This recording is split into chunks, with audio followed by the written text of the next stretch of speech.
आप क्यों वो सवाल मुझसे कर रहे हो जिसका पहले ही ऐलान हो चुका है? अब फारूक साहब और केसी वेणुगोपाल जी ने सारा कुछ आपके सामने रखा। कांग्रेस के जो पीसीसी के सदर हैं उन्होंने आपको आंकड़े भी दिए कि कितनी सीटों पे नेशनल कॉन्फ्रेंस, कितनी सीटों पे कांग्रेस और कितनी सीटों पे हम जो है फ्रेंडली कॉन्टेस्ट करेंगे। ये सब आपके सामने है ना।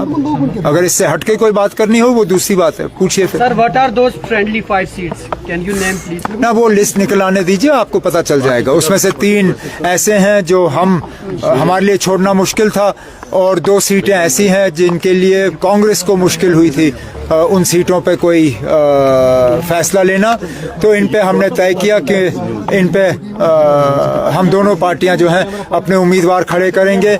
हमारे लिए बीच में अभी शाम को एक और मुसीबत ये बनी थी कि बिना हमें बताए सीपीएम ने देवसर से भी एक कैंडिडेट उठाया था, जिससे कि हमें फिर कुलगाम में परेशानी होती और कुछ वक्त तक ऐसा लग रहा था कि शायद कुलगाम में भी फिर हमें फ्रेंडली कॉन्टेस्ट करना पड़ेगा।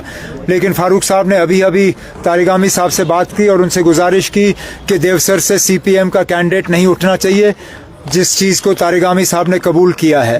तो अब कुलगाम की सीट भी फिर हम तारिगामी साहब के लिए छोड़ देंगे। उमर साहब, अब तो फैसला हो गया, अब तो कोalition भी हो गया है, तो क्या आप चुनाव लड़ रहे हैं? क्योंकि कल से खबरें आ रही हैं कि आप गांधरबल से चुनाव लड़ रहे हैं। ना, मैं गांधरबल गया था वहाँ किसी को ज्वाइन कराने के लिए।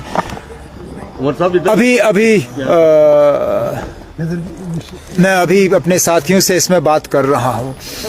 मैं एक चीज, आपने सवाल किया तो मुझे सवाल का जवाब दे देने दीजिए आप।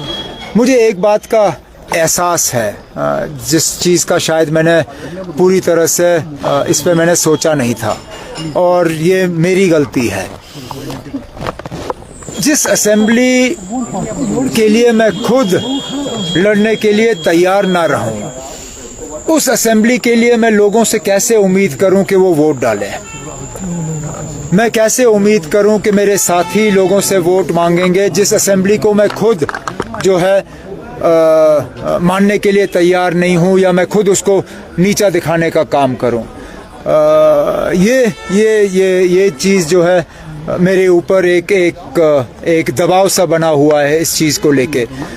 और मैं नहीं चाहता हूं कि लोगों को मैं कोई ऐसा गलत सिग्नल दूं कि मैं लोगों को कहूं कि आप जाओ जी इस असेंबली के लिए वोट दो, लेकिन मैं इस असेंबली को नहीं मानता हूं।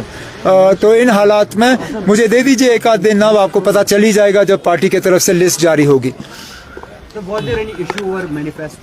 नहीं, no issue, none whatsoever. Let me be categorical. At no point in time did the Congress Party raise any objections to our manifesto.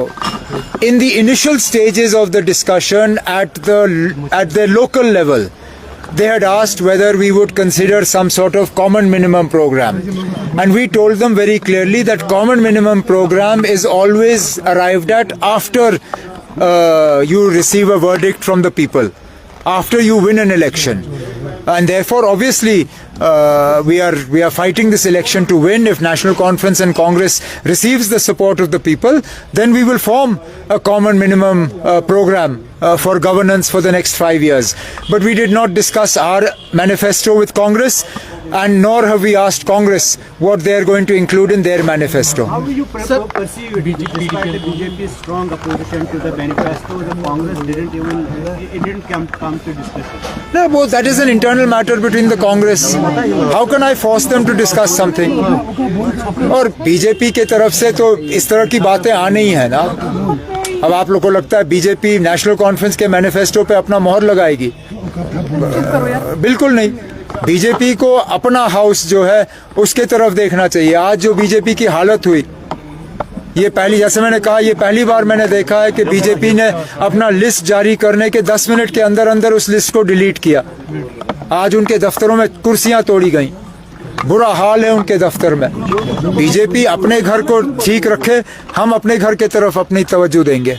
Sir, why PDP is out of the game? क्योंकि आप panthers party से बात हुई, CPIM वो भी। अब ये मेरा काम नहीं है इस चीज़ का जवाब देना। इंडिया ब्लॉक में सबसे बड़ी पार्टी जो है वो कांग्रेस है। कांग्रेस ने हमसे बात करना इसमें पसंद किया। अब मैं कौन होता हूं उनको मजबूर करने के लिए कि जाए किसी और से बात करें। उन्होंने पीडीपी का जिक्र नहीं किया और मामला वहीं पे खत्म। सर लद्दाख में आज 5 पार्लियामेंट इलेक्शन में एक सेकंड में आप क्या लद्दाख में 5 डिस्ट्रिक्ट किए गए। अच्छा, मुझे ना आज अभी 2 मिनट पहले सीट शेयरिंग से फुर्सत मिली। मुझे अपने घर के बाहर के खबर का पता नहीं है। अब लद्दाख में अगर 5 नए जिले बने तो मुबारक है उनको। वैसे इसमें भी अब पता नहीं उन्होंने रेशियो क्या बनाया है।